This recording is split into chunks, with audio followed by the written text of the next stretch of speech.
The morning Raymond asked for a divorce, he was smiling. That should have been my first clue something was wrong, but I was too busy flipping pancakes to notice. We'd been married 43 years, and I could count on one hand the number of times I'd seen that man smile before his first cup of coffee. "Lorraine," he said, sliding into his seat at the kitchen table like he owned the world. "We need to talk." I set his plate down. 3 pancakes, 2 strips of bacon, eggs over easy, just like he'd eaten every Saturday morning since 1982. "What is it, baby?" He didn't touch his fork, just looked at me with those dark eyes I'd fallen in love with when I was 24 years old, standing outside Ebenezer Baptist after Sunday service. "I want a divorce." The spatula slipped from my hand and clattered against the stove. "You want a what?" "A divorce." He said it so casual, like he was asking me to pass the salt. "I've already filed the papers. You'll be served next week." My legs went weak. I grabbed the counter to steady myself. "Raymond, what are you talking about? Is this about me working so much? I told you the business was just getting started." "Oh, I know all about your little business," he said, and that smile got wider. "BeautyWorks Natural Hair Care. Very impressive, Lorraine. 8 locations across Georgia, product line in 300 stores. My lawyer says it's worth about $8 million. My heart stopped. "How do you—" "I want my half," he continued, cutting me off like I was one of his employees at the postal service he'd just retired from. 43 years of marriage means I'm entitled to 50% of everything. "That's $4 million, Lorraine. Community property." I stared at this man I'd loved since before my hair started graying, before my knees started aching, before I knew what heartbreak truly felt like. "You're divorcing me for money?" "I'm divorcing you because I deserve better," he said, finally picking up his fork. "And because Simone makes me happy in ways you stopped trying 20 years ago." Simone. The name hit me like a slap. His assistant at the postal service. The 38-year-old woman he'd been bringing to our house for work meetings while I was at my shop on Peachtree Street. Before we continue, shout out to Keisha Mitchell from Atlanta. We appreciate the love you show by commenting and sharing. Now let me tell you how I got here, because this story doesn't start with Raymond's betrayal. It starts with me being tired of being small.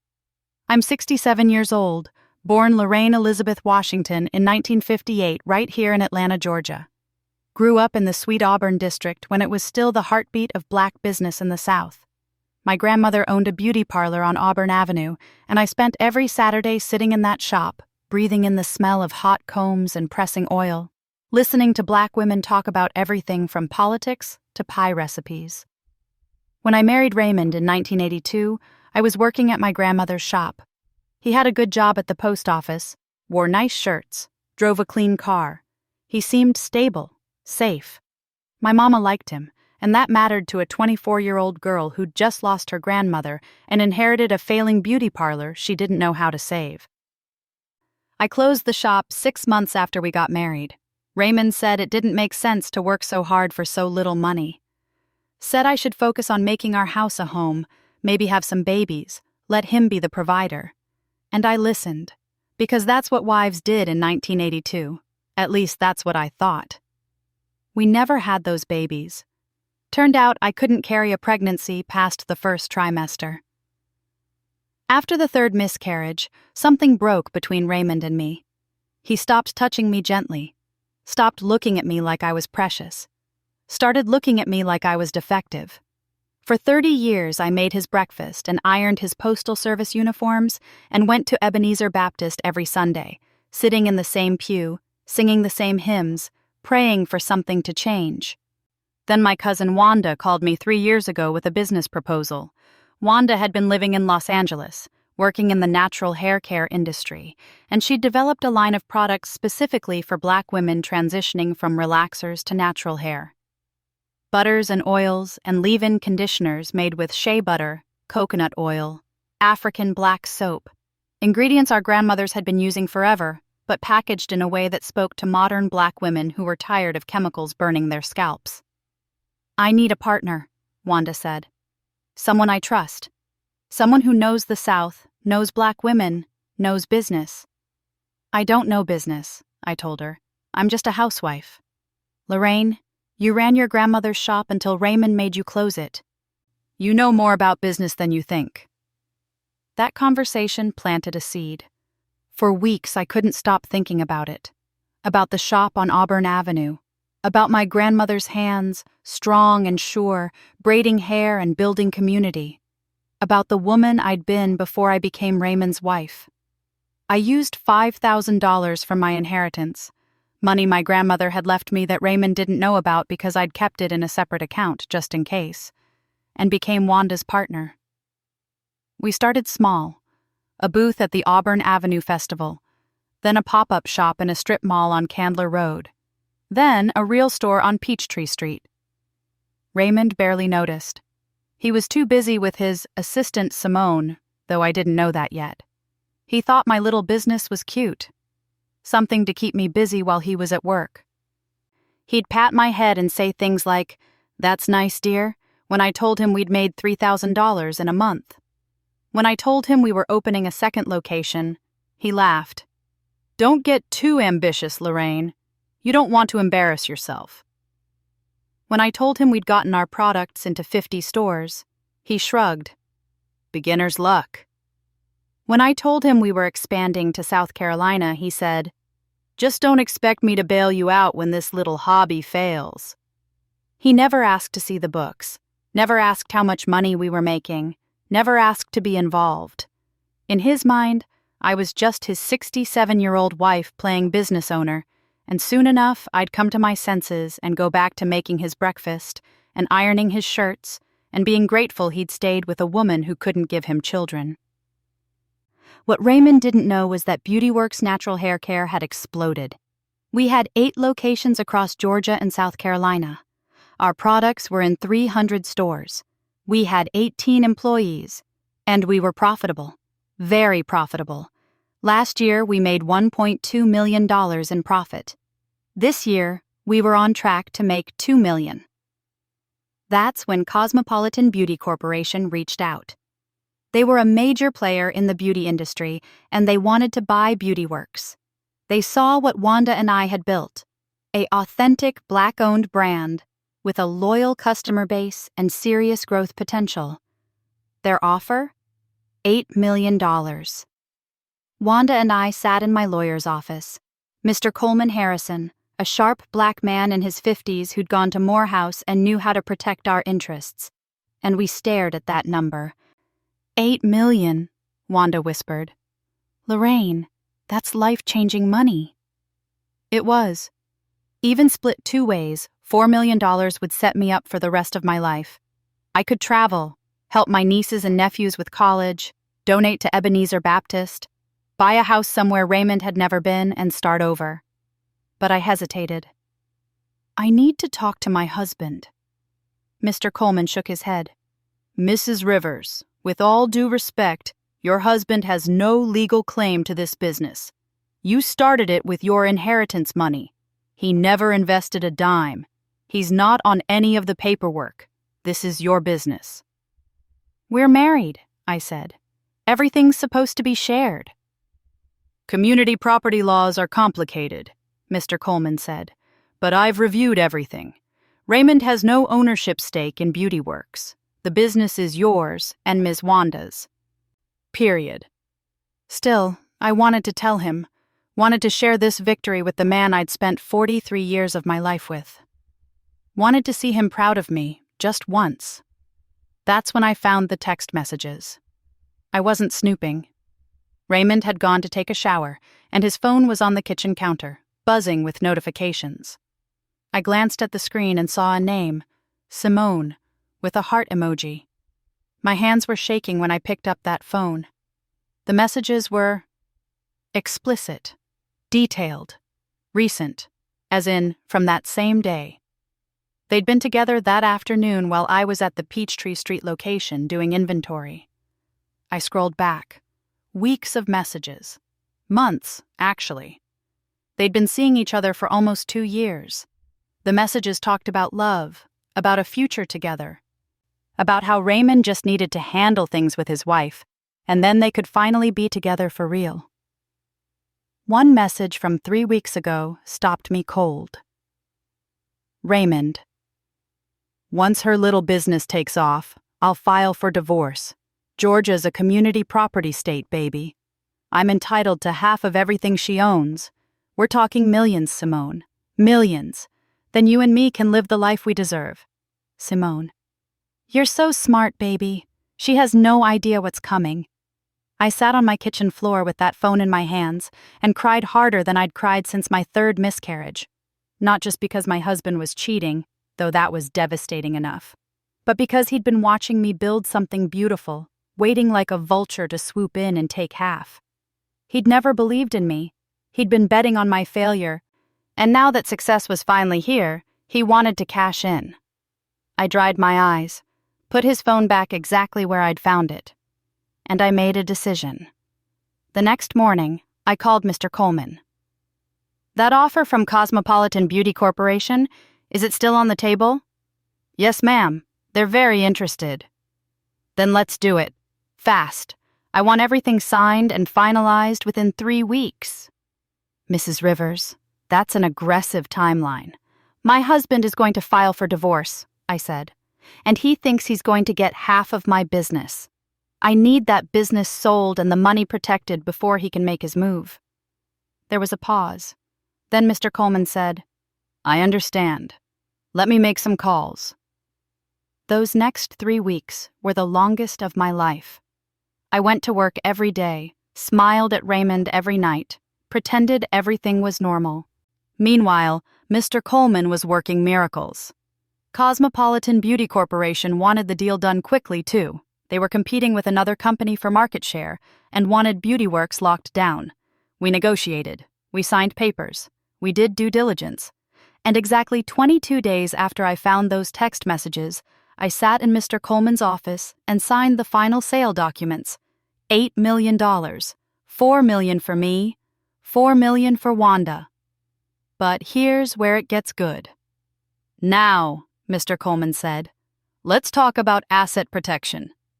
We created an offshore trust, perfectly legal, completely protected. The money went into accounts that Raymond couldn't touch, couldn't claim, couldn't even prove existed unless I wanted him to. Mr. Coleman structured it so that even in a divorce, that money was mine and mine alone. Georgia's community property laws only apply to assets acquired during the marriage, Mr. Coleman explained. Your business was sold. The money from that sale is now in a protected trust that was established with your sole inheritance funds as the seed money. Even if Raymond files for divorce tomorrow, he has no claim to this trust. I felt something I hadn't felt in 43 years of marriage. Powerful. What about the business itself? I asked. He thinks BeautyWorks is still mine. Mr. Coleman smiled. As far as public records show, you're still listed as owner. The sale won't be publicly announced for another month. Cosmopolitan wants to time it with their quarterly earnings report. So if someone were to look up BeautyWorks right now, they'd still see your name.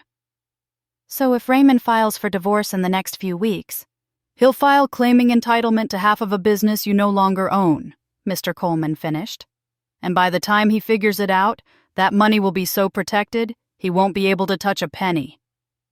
I went home that night and made Raymond his favorite dinner. Fried catfish, collard greens, mac and cheese, cornbread. He ate 3 helpings and didn't say thank you. I watched him across that table and thought about all the years I'd made myself small for this man, all the dreams I'd buried, all the times I'd apologized for taking up space in my own life.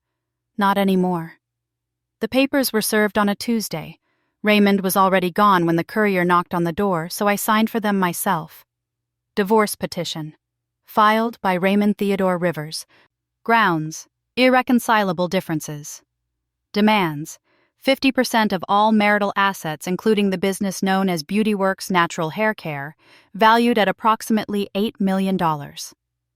I read every word. Then I called Mr. Coleman. He filed, I said. I know, I've already been contacted by his attorney. Bernard Whitmore. He's known for going after wealthy spouses in divorce cases. This is going to get ugly, Mrs. Rivers. Let it get ugly, I said. I'm ready. And that's when my real life began. The first hearing was scheduled for 6 weeks out. During that time, Raymond moved in with Simone. He didn't even have the decency to find his own place. He went straight from our bed to hers, from our 43-year marriage to his 38-year-old mistress with her apartment in Buckhead and her Instagram full of selfies. He cleaned out half our bank accounts, the ones he knew about anyway, took his clothes, his car, his golf clubs, left his wedding ring on the kitchen counter like it was trash. I didn't cry. I'd done all my crying weeks ago. Instead, I went to Ebenezer Baptist on Sunday and sat in my pew and thanked God for showing me the truth before it was too late. My friend Geneva, we'd known each other since we were kids growing up in Sweet Auburn, grabbed my arm after service. "Lorraine, honey, I heard about Raymond. Are you okay?" "I'm better than okay," I said. "I'm free." She looked at me like I'd lost my mind. Maybe I had, but it was the good kind of crazy, the kind that comes from finally standing up for yourself. The discovery phase of the divorce was interesting. Raymond's lawyer, Mr. Whitmore, requested all financial documents related to BeautyWorks. Mr. Coleman provided them, carefully selected documents showing the business's value and my ownership, all dated before the sale. Everything was technically true. We just didn't mention that I'd already sold the company.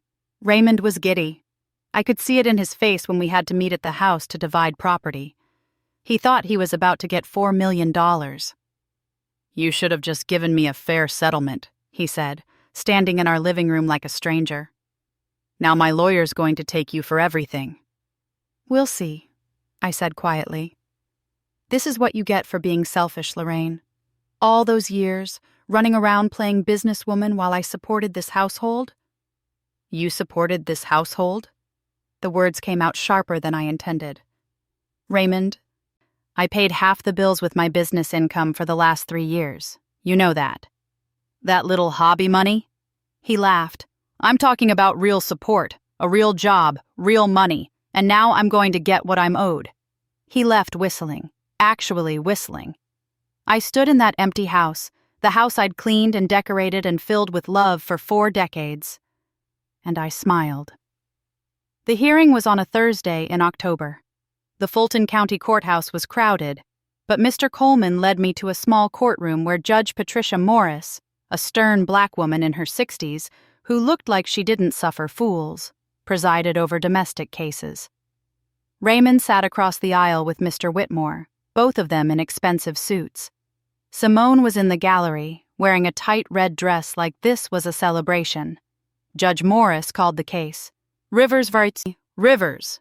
Dissolution of marriage and property division. Mr. Whitmore stood up first. He was a tall white man with silver hair and a smile that made my skin crawl.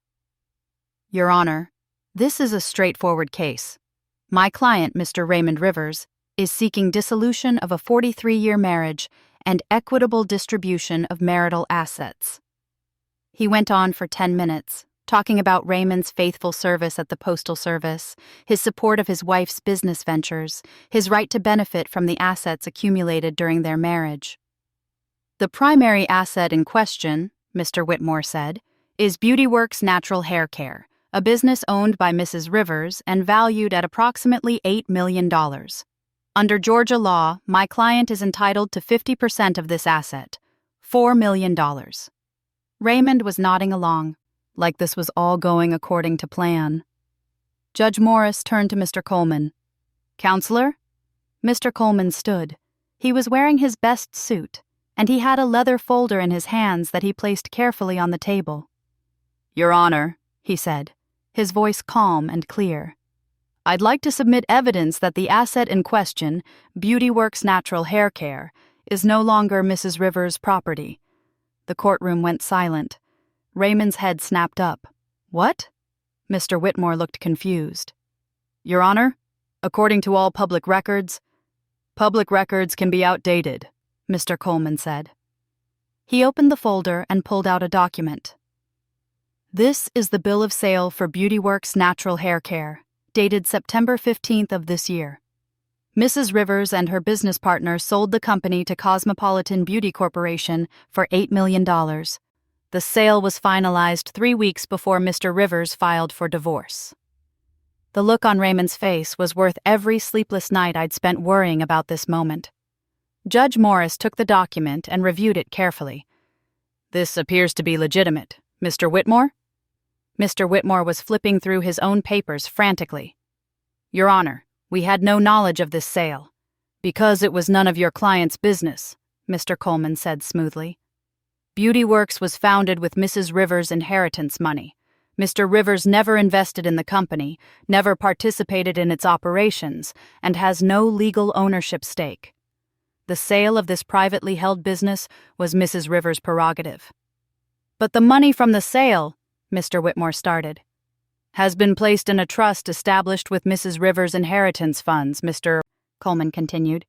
"The trust is not a marital asset. Mr. Rivers has no claim to it." Raymond stood up. "That's my money! Lorraine, you can't—" "Mr. Rivers, sit down!" Judge Morris's voice cracked like a whip. Raymond sat. The judge looked at me for the first time. "Mrs. Rivers, is it true you sold your business 3 weeks before your husband filed for divorce?" I stood up. My legs were shaking, but my voice was steady. "Yes, Your Honor." "And were you aware your husband intended to file for divorce?" I glanced at Raymond, at Simone sitting behind him, at the life I'd wasted on a man who'd never seen my worth. "I suspected it, Your Honor," I said, "and I protected myself accordingly."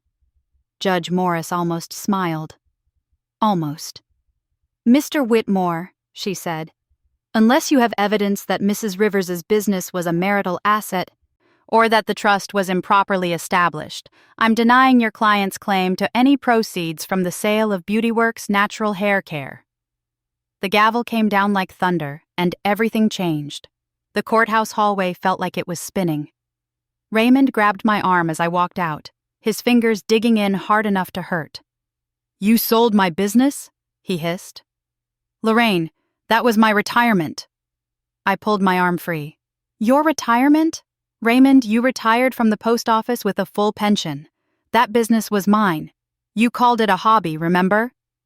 Mr. Whitmore was talking urgently with Raymond, but I could see it in both their faces. They'd lost, and they knew it. Judge Morris had scheduled another hearing for the rest of the divorce proceedings, but the big prize Raymond had been counting on was gone. Simone appeared at Raymond's side, her red dress even more ridiculous in the harsh courthouse lighting. "Baby, she can't do this. There has to be something."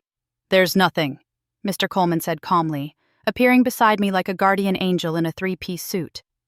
"Mrs. Rivers acted within her legal rights. The business was hers to sell." Raymond's face twisted into something ugly.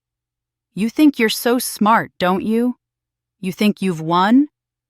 "I think I protected what was mine," I said. "Just like you tried to do. You just weren't as good at it." We left them standing there, and I felt lighter than I'd felt in years. But Raymond wasn't done, not by a long shot. The calls started that night, Raymond begging at first. "Lorraine, baby, we can work this out. We don't need to get divorced. Come on now. 43 years of marriage." "You filed for divorce," I reminded him. "You moved in with your mistress. You tried to steal my business." "I wasn't stealing. I was claiming what was mine." I hung up. Then the calls got angry. "You're a selfish, bitter old woman. You did this out of spite. That money should be split between us." I blocked his number. Then he tried a different approach. He showed up at Ebenezer Baptist on Sunday. I was sitting in my usual pew with Geneva when I saw him walk in. He'd brought Simone with him, bold as brass, like they were a proper couple. People stared, whispered. Raymond had been coming to this church for 40 years, and everyone knew we were married. Pastor Williams noticed too. After the service, he called Raymond into his office. I didn't hear what was said. But Raymond came out looking like he'd been slapped. He didn't come back the next Sunday. Geneva took me to lunch after church. To Pascal's, the soul food restaurant that had been feeding Black Atlanta since the civil rights era. We ordered fried chicken and peach cobbler, and Geneva held my hand across the table. "How are you really doing?" she asked. "I'm angry," I admitted. 43 years, Geneva. I gave him 43 years, and he was just waiting for a chance to take what I built. You know what your grandmother would say? Geneva smiled. She'd say you did what you had to do, and she'd be proud. That made me cry right there in Pascal's, tears dropping into my sweet tea. But Geneva was right. My grandmother had been a fighter. She'd built her beauty shop during segregation, when black women couldn't even try on hats in white stores, much less own businesses. She'd taught me that black women have always had to be smart, strategic, and strong. I'd just forgotten for a while. Over the next few weeks, I started hearing things through the community. Raymond and Simone were having money troubles. He'd been so sure he was getting $4 million that he'd already spent money he didn't have. Bought Simone a new car, put a down payment on a condo in Buckhead, took her on a cruise to the Bahamas. Now his credit cards were maxed out, and Simone was getting restless. My cousin Wanda called me from Los Angeles. "Girl, you are my hero. Do you know that?" "I just protected what we built," I said. "You did more than that. You showed me what it looks like to stand up for yourself." Speaking of which, Cosmopolitan wants us to stay on as consultants. They're offering us each $100,000 a year to help develop new product lines. More money, more purpose, more proof that I'd made the right choice. But the real drama was just beginning. 2 weeks after the first hearing, Mr. Coleman called me into his office. "Mrs. Rivers, we have a problem." My stomach dropped. "What kind of problem?" "Raymond's lawyer is claiming you committed fraud. They're saying you sold the business specifically to deprive Raymond of his marital rights, and they want the sale overturned." I felt sick. Can they do that? They can try. But Lorraine, I need you to be completely honest with me. When did you first know Raymond was planning to file for divorce? I told him everything. About finding the text messages. About reading their plans to take half my business. About moving fast to protect myself. Mr. Coleman nodded slowly. "So, you had proof he was planning to divorce you for money before you sold the business?" "Yes." "Do you still have those text messages?" I pulled out my phone. I'd taken screenshots of everything before putting Raymond's phone back. Dozens of messages between Raymond and Simone, plotting to take my money, laughing about how I had no idea what was coming. Mr. Coleman read them, and his expression turned hard. "Mrs. Rivers, these messages are devastating to Raymond's case. They show premeditation. They show he was planning to divorce you specifically to claim your business assets. That's not community property. That's fraud." "So what do we do?" "We show the judge exactly what kind of man Raymond Rivers is." The second hearing was scheduled for November. This time the courtroom was packed. Word had gotten around, through church, through the beauty shop network, through the community, that Lorraine Rivers was fighting back against a man who'd tried to steal her business. Half of Ebenezer Baptist showed up. Geneva sat right behind me. Wanda flew in from Los Angeles. Even some of my employees from Beauty Works were there, wearing company t-shirts like they were my personal army. Raymond walked in with Mr. Whitmore and Simone, and he looked terrible. Thinner, older, scared. Judge Morris called the court to order. "We're here for the matter of Rivers v. Rivers, specifically addressing allegations of fraud in the sale of Beauty Works natural hair care." Mr. Whitmore stood up. "Your Honor, my client believes Mrs. Rivers sold her business specifically to deprive him of his marital rights. The timing is suspicious. She sold the company just 3 weeks before Mr. Rivers filed for divorce. We believe this was a malicious act designed to—" "Your Honor," Mr. Coleman interrupted. "May I approach?" Judge Morris nodded. Mr. Coleman walked forward and handed her a folder. "These are text messages between Mr. Raymond Rivers and Ms. Simone Chapman, dated over a period of 6 months. I'd like to submit them as evidence." "Objection!" Mr. Whitmore jumped up. "We haven't seen these messages." Because your client didn't disclose them during discovery, Mr. Coleman said smoothly. Mrs. B. Rivers obtained these messages from Mr. Rivers' phone before the divorce was filed. They're relevant to the question of who was acting in bad faith. Judge Morris read the messages. Her expression got colder with every page. Mr. Whitmore, she said finally, your client sent multiple messages discussing his plan to divorce Mrs. Rivers specifically to claim 50% of her business. In one message, he explicitly states he's waiting for the business to take off before filing. In another, he and Ms. Chapman discuss how Mrs. Rivers has no idea what's coming. Would you like to explain how this demonstrates good faith on your client's part? The courtroom was dead silent. Mr. Whitmore looked at Raymond. Raymond looked at the floor. Your Honor, Mr. Whitmore said weakly, these messages were taken without my client's consent. These messages show your client's intent to defraud his wife, Judge Morris said, her voice sharp as glass. Mrs. Rivers didn't sell her business to deprive Mr. Rivers of marital rights. She sold it to protect herself from a husband who was planning to exploit her success. That's not fraud, counselor. That's self-defense. She looked at Raymond, and I'd never seen a judge look at someone with such open contempt. Mr. Rivers, in my 30 years on the bench, I've seen a lot of ugly divorces. But this? She held up the messages. This is something special. You spent 2 years carrying on an affair while your wife built a multi-million-dollar business. You mocked her efforts, called her business a hobby, and waited like a vulture for the moment you could swoop in and take half. And now you have the audacity to claim she wronged you? Raymond didn't answer.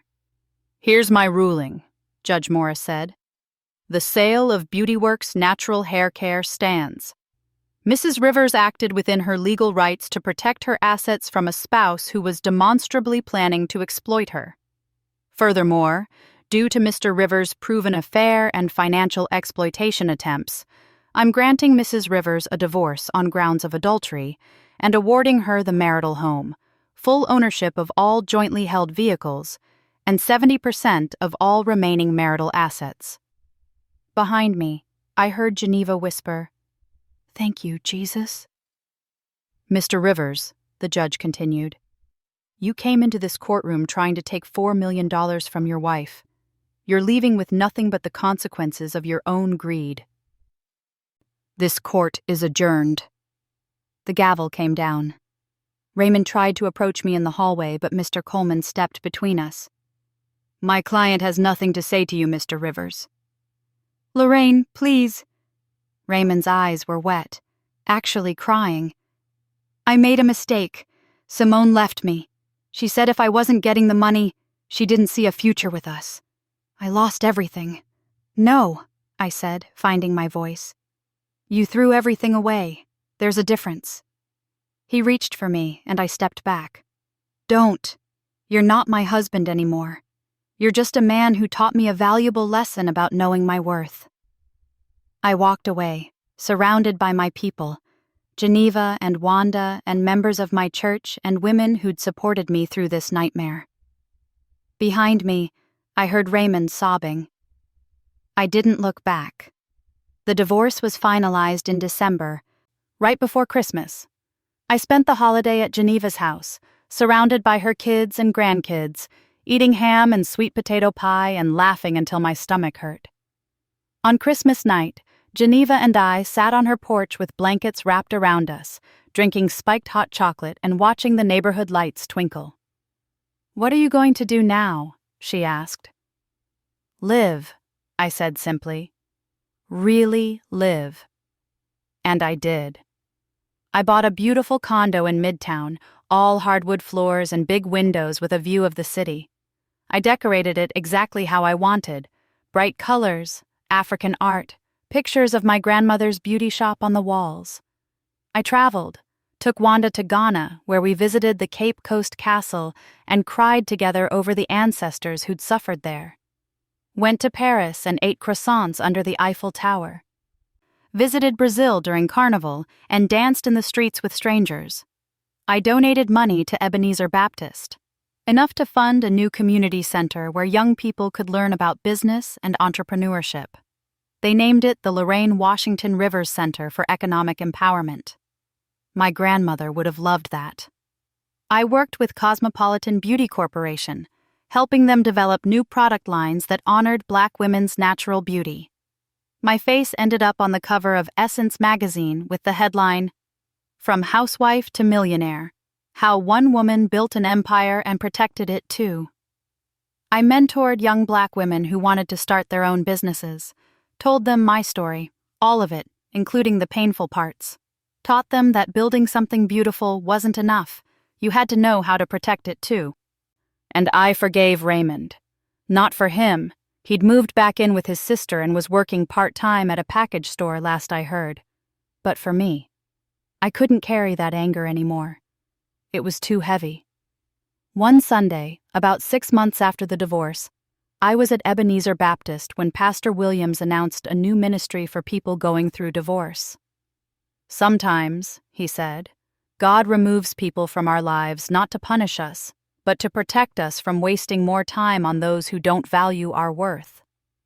After the service, 3 women approached me. All of them were dealing with similar situations: husbands who'd cheated, who'd tried to take what they'd built, who'd underestimated them. "How did you do it?" one woman asked, tears streaming down her face.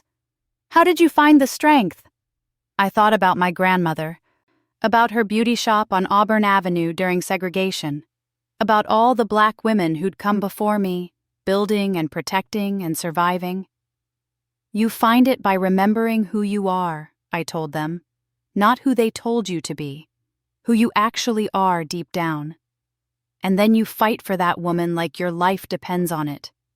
Because it does." We started meeting every Tuesday night at the community center, women supporting women, sharing stories, planning strategies, building each other up. We called it the Liberation Circle, and it grew from 3 women to 20 to 50. Geneva joined us. So did Wanda, whenever she was in town. Women from all walks of life, teachers, nurses, entrepreneurs, artists, all of us learning to stand in our power. One night, about a year after my divorce, I stood in front of the group and shared my full story. Every detail. The betrayal, the planning, the courtroom victories, the aftermath. "Some people might say I was cold," I said. "That I should have been honest with Raymond, should have told him I was selling the business. But here's what I know. When someone shows you they're willing to destroy you for money, you don't owe them honesty. You owe yourself protection." The room erupted in applause. After the meeting, a young woman approached me. Couldn't have been more than 30, with natural hair and scared eyes. "My husband is doing the same thing," she whispered. "I started a catering business and it's doing really well. He says he's proud of me, but I found emails between him and his girlfriend. They're planning to wait until the business is worth more, then he's going to file for divorce and take half." I held her hands. "Do you have a good lawyer?" She shook her head. I called Mr. Coleman right then and there, set up an appointment for the next morning. Then I looked this young woman in her eyes and said, "You're going to be okay. You're going to protect what you've built, and you're going to come out of this stronger than you ever imagined." She hugged me and cried, and I held her the way I wish someone had held me 40 years ago, before I made myself small for a man who never deserved me. That night, alone in my beautiful condo, I looked out at the Atlanta skyline and thought about everything that had happened. The betrayal had hurt. Lord knows it hurt. 43 years was a long time to love someone who didn't love you back. But the betrayal had also freed me. At 68 years old, I was living the life I should have been living all along.